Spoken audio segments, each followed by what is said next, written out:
Hello everyone, আজ চলে এসেছি আবার একটা নতুন ভিডিও নিয়ে তোমাদের সবার সাথে শেয়ার করার জন্য। তো বুঝতেই পারছো আজ জামাই ষষ্ঠী। কাল রাত্রেবেলাতেই আমরা চলে এসেছি জামাই ষষ্ঠী করতে। ভাইজি এতবার ফোন করছিল কখন আসবো, এসেই তো বাবান এই যে দিদুনের সাথে আর ওর দিদির সাথে খেলতে আরম্ভ করেছে।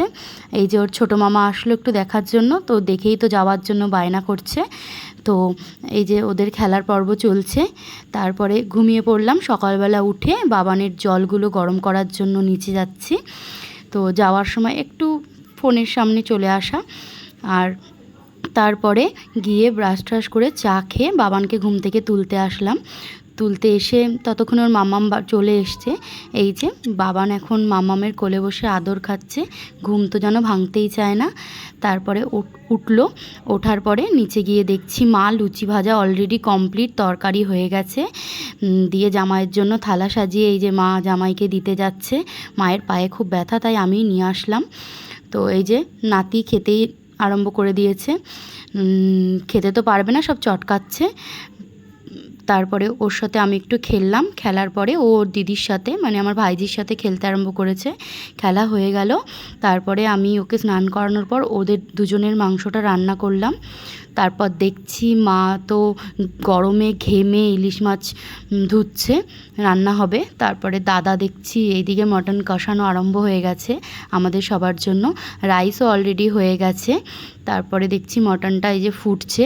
আমি তো এখান থেকে এক পিস খেয়েই নিলাম, লোভ সামলাতে পারিনি। আর আমার সবথেকে ফেভারিট ইলিশ। তারপরে চলে আসলাম বাবানকে রেডি করতে। ও তো রেডি হতেই চাইছিল না, কান্নাকাটি করছিল। যাই হোক ভুলিয়ে একটু রেডি করলাম, কারণ একটু পরেই ওর মামি খেতে দেবে। নিচে তার আয়োজন চলছে। তো ওপরে বৌদি সব খাবারগুলো নিয়ে এসছে। এবার বৌদি সব নিজের হাতে পরিবেশনা করছে। আর রান্নাবান্না সব দাদা বৌদি দুজনে মিলেই করেছে, মার সাথে হেল্প করেছে। মায়ের শরীরটা এবছর খুব একটা ভালো নেই, পায়ে ভীষণ যন্ত্রণা, পারছিল না সেভাবে, তাও অনেকটাই হেল্প করেছে ওদেরকে। তারপরে এই যে বাবান বসে গেল এত কিছু খাবারের সামনে, খেতে তো পারবে না। আর এই যে আমাদের স্পেশাল জামাই ষষ্ঠীর জামাই। তারপরে হচ্ছে বৌদি ওদেরকে গিফট দিল। দেওয়ার পরে এবার সবথেকে স্পেশাল গিফট হচ্ছে এটা, যেটা দিদি দিল। দিদি দেওয়ার পরে ভাই আবার রিটার্ন দিদিকেও একটা এরকম গিফট দিল। দিদি তো এটা পেয়ে ভীষণ খুশি, সকাল থেকে এটার জন্যই এত আনন্দ দুজনের। তারপরে এখানেই আজকে আমাদের ভিডিও শেষ হলো। তো নেক্সট ভিডিও নিয়ে আবার চলে আসব তোমাদের সাথে দেখা করতে। তো এই ভিডিওটি কেমন লাগলো তোমরা সবাই কমেন্টে এসে জানিও।